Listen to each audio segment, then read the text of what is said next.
Hi everybody, I'm Sarah and this is my husband Matt and we're with Faith Homestead, and we just wanted to talk to you today, basically kind of go over what our goal is with this channel and explain our lifestyle a little bit.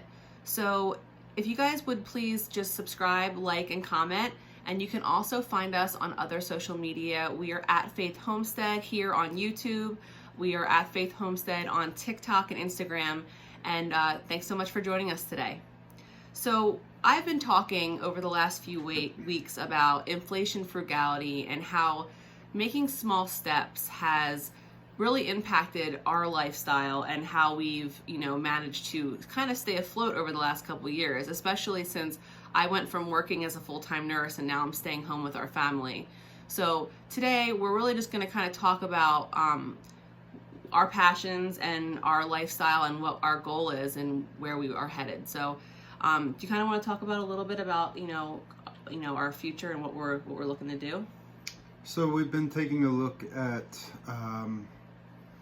not only just current climate as far as political or socio-economic climate, but really we've been pretty active in the outdoors.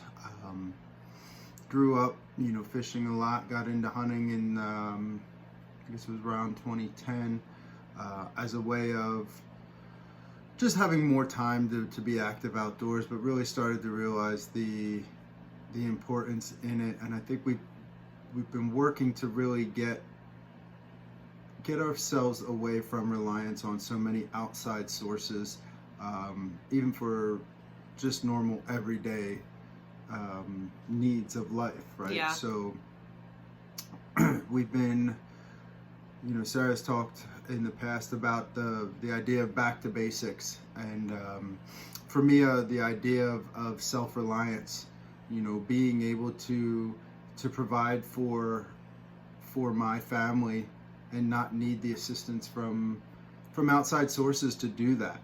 And that's led us down several different paths along this journey so far, and stuff that we'll definitely be diving into here as we continue on.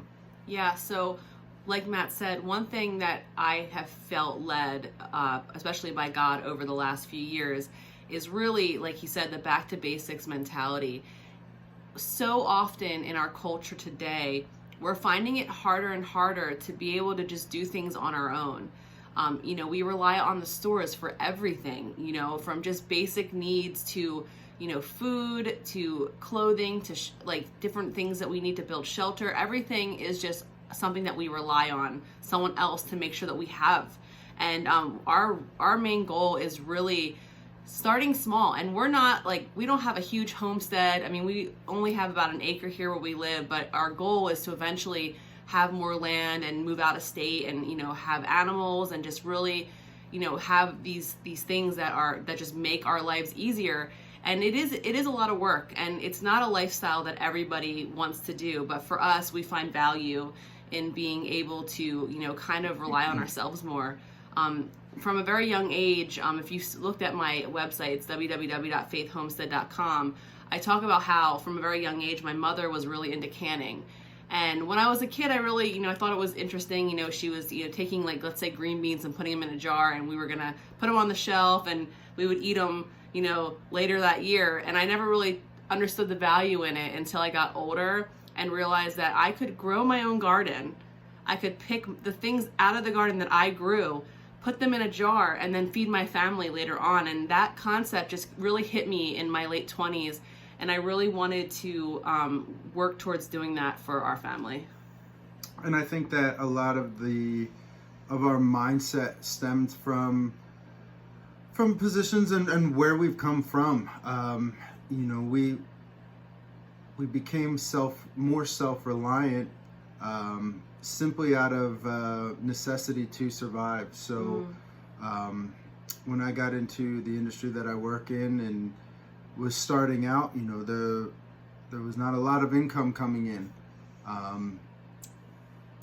Paying for my bachelor's and then graduate studies, it was a lot of student loans, and there was a lot of time periods where we needed a credit card in order to survive a month.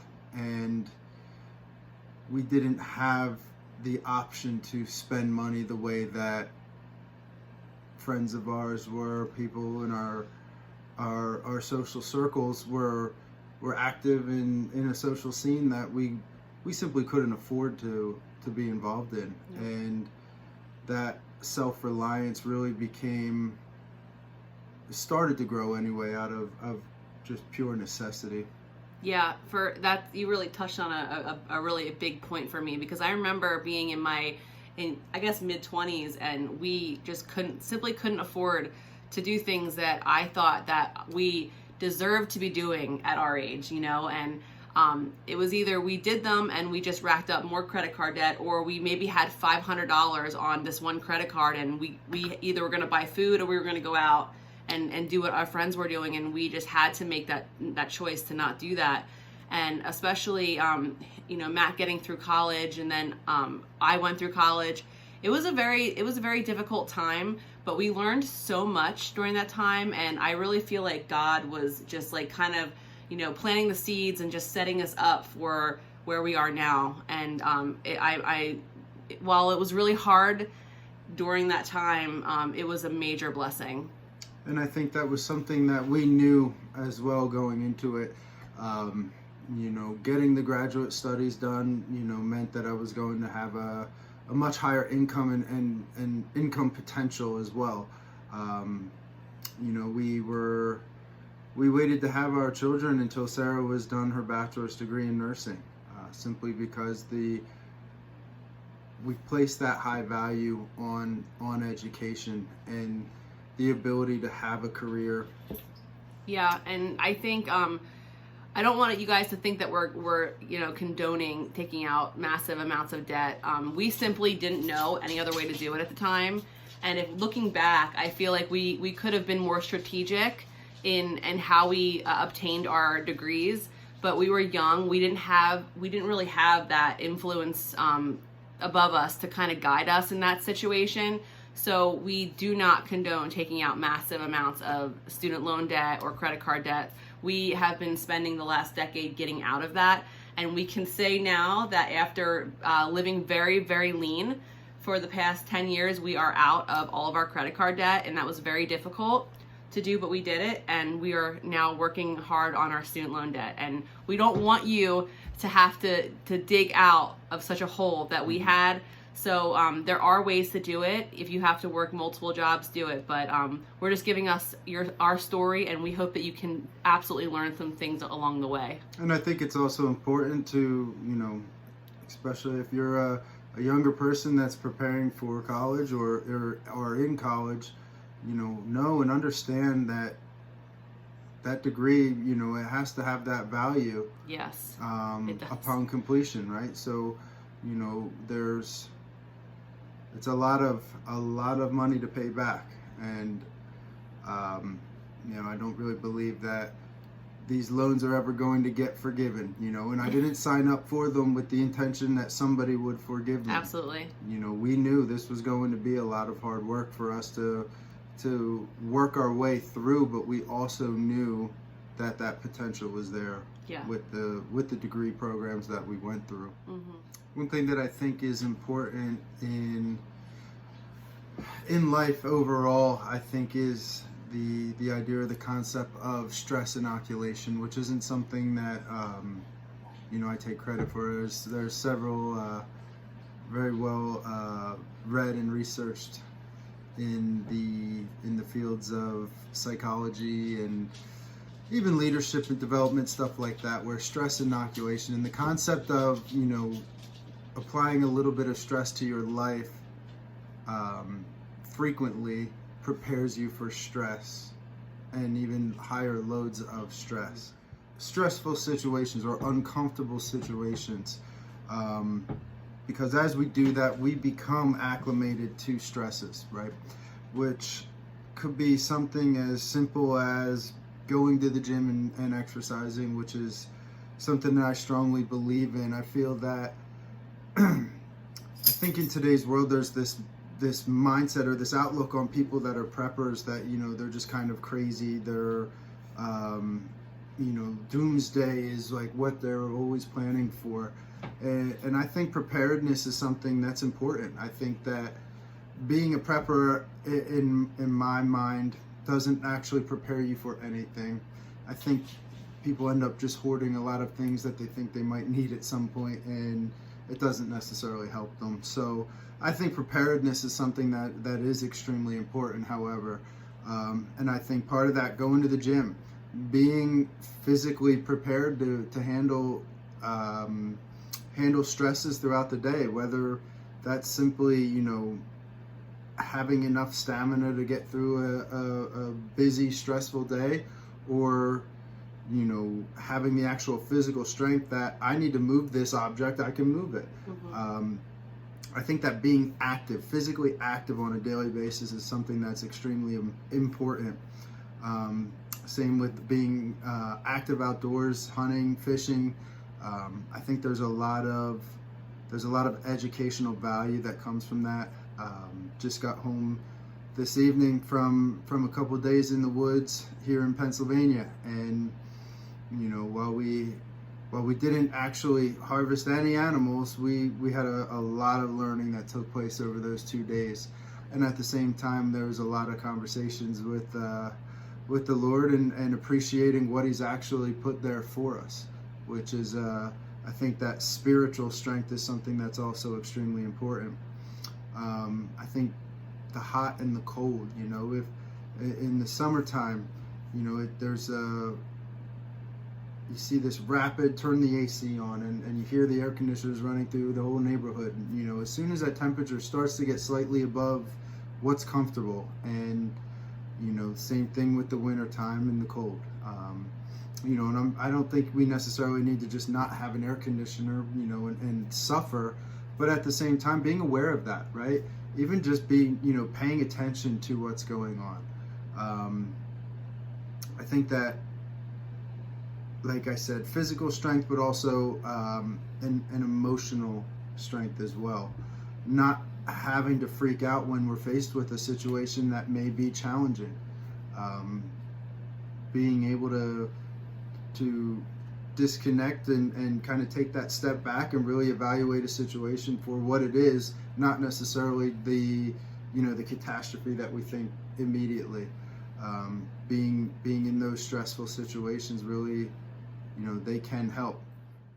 Yeah, so I think along with what you were saying about being prepared and having preparedness, I do think that it does behoove us to have a little bit of, things to prepare for, and I'm not just talking about doomsday, but there's storms that happen. I mean, look at all the hurricanes that are hitting Florida right now. It's insane. And so having supplies, I think, is important. And that kind of goes back to the whole thing that I kind of wanted to start this on, was the whole frugality mindset. People think that if they don't make a lot of money and they have limited resources, that they're just kind of like sitting ducks. And that isn't the case. You can be low income, you can have a lot of debt, and you can still work at securing yourself, your family, and your home or where you live for, adverse weather and adverse things that could happen in the world. And so for us, I do a lot of canning, like I said, but I follow sales and I buy things in bulk, so we have them. And what a lot of people, especially preppers, they kind of buy they'll buy the MREs and they'll buy the food that has like a 30-year shelf life. And while sometimes I think it's okay to have a few things on hand that has a longer shelf life, I think it's more beneficial to buy things and just kind of use it as a working pantry. So in our family, what I'll do is if there's a sale, for example, like the other day I got, it was buy 5 cans of vegetables, get 5 free, which ended up being like really, really cheap to buy 10 cans of vegetables. And we'll rotate through them, over the next few months. And every single thing that I buy in our pantry gets used. It's all rotational. So I think that there are ways that you can prepare yourself and do it on a budget, and that's really important. So absolutely, I think that our society or our culture is built around the idea of comfort. Mm-hmm. It's built around how do we make things easier for you. today's world, you go onto your phone and you order your groceries and someone drops them off at your house, right? Not even necessarily looking at the fact that we go into a grocery store and we have 100 different cereals in a cereal aisle, right? The concept there is creating as much comfort as possible and trying to remove stresses from everyday life. And I think in turn, by what you think you are removing, you're actually adding more stress into your life, because, I mean, believe me, we're not innocent. I've ordered groceries online a lot. I have 3 little kids. They're all under 5. And so there are times when I really just need to get that Walmart delivery, and that's okay. But what I think Matt's saying is, using all these conveniences one after the next, are you really making it convenient for yourself? Are you paying all the fees for having things delivered? How much more money are you spending on all these conveniences than how much money would you be saving if you kind of eliminated some of those conveniences? I understand that we all want convenience. We live in a world that's a fast lane world, but I think that we really need to just stop for a second and see what's really helping us and what's really hindering us. So. And I think that it's creating a reliance on somebody to either to provide or to assist, and that's become our standard in our world today, where we're always looking for that way to make things easier. I can remember growing up and everybody knew how to change a tire or to change oil on a car, and today it's, that's like a foreign language to some people. And I really appreciate that about Matt, because we've been together now for quite a while. Since we were 20 years old, we've been together, and you're 37, I'm almost 37, so it's been a while. And something that I am just so thankful to the Lord for you is that you have, from the moment we've been together, you have always just figured it out. When we lived together, in our first apartment, and I had an issue with my car, he didn't know what to do, but he figured it out. You have such a well of knowledge now, but none of that was there beforehand. He works every single day to just add to that knowledge, and it's amazing. It's amazing to me. I really appreciate that. And I think that's also something that is a benefit to living in the time that we do live in. This platform on YouTube, you can find just about anything that could possibly need to get fixed on a car. You could probably find a video of a guy fixing that exact thing. They didn't have that 20 years ago. In that exact car, in that exact part. Absolutely. And I think using that tool for what it is, I think, is something that's important. I think getting into a YouTube time warp where you're watching video after video after video on, you end up down a rabbit hole finding something that you weren't even looking for, right? And that, I think that is, that time suck is really what actually can create a lot of that reliance. Yeah, and right? I think it's really important for, say you're sitting here today and you're listening to this, you're like, well, I don't know how to do anything. Pick something. Start today. Make it your goal every single week to add something to your arsenal. Whether that be, you make soup and you have all these ingredients in your soup, and instead of throwing out the waste that you would normally throw out, learn to make bone broth this week. Every single thing that you do can be a learning experience. And that is really just our core mission is in our household, in our family, is that just we grow every single day. Every single thing that we do has a purpose, and if we're not sure what that purpose is, we take a minute, we research it, and then we apply it. We just go with it. I think that's really a big thing for us. Absolutely. And I think that we all end up in a situation where we need assistance. Absolutely. Right? It would be foolish to say, I'm completely self-reliant and I don't need anyone ever, right? It's not true. It's not something that could be possible. But I think that our society has really become one with a handout, not necessarily to help or assist others, but to seek the assistance, right? And I think that I want to put my hand out in order to help somebody else. Not to tell them that they need to help me. Yeah. So what would you tell our viewers today? You know, what would be the biggest takeaway, do you think, from what we said today? I think the big thing for me, and something that as we continue on this journey, we'll continue to talk about, is that idea of, you know, getting outside of our comfort zone. All right. And that was something, you know, when I got into running, it's really easy to get outside your comfort zone when you're running. Yeah. It does not take very much to really wear yourself out, especially when you're new into it.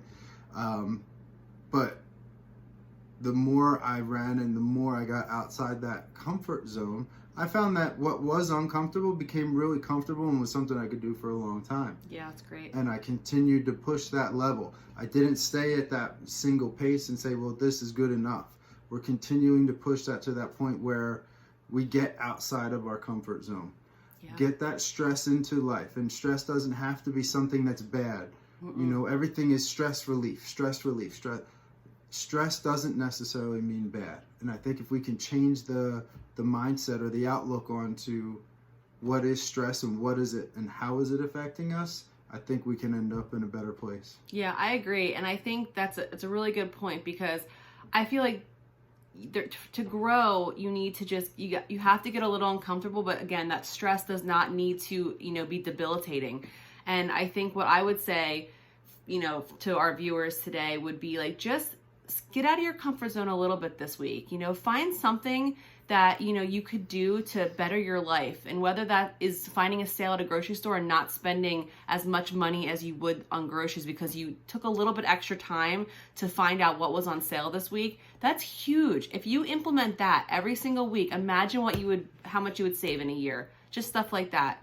Well, guys, we are so thankful for you to be here today. We are, you know, it's really a joy to be able to talk to you guys. And again, if you could just please like, comment, and subscribe. And we hope you guys all have a blessed day. Bye.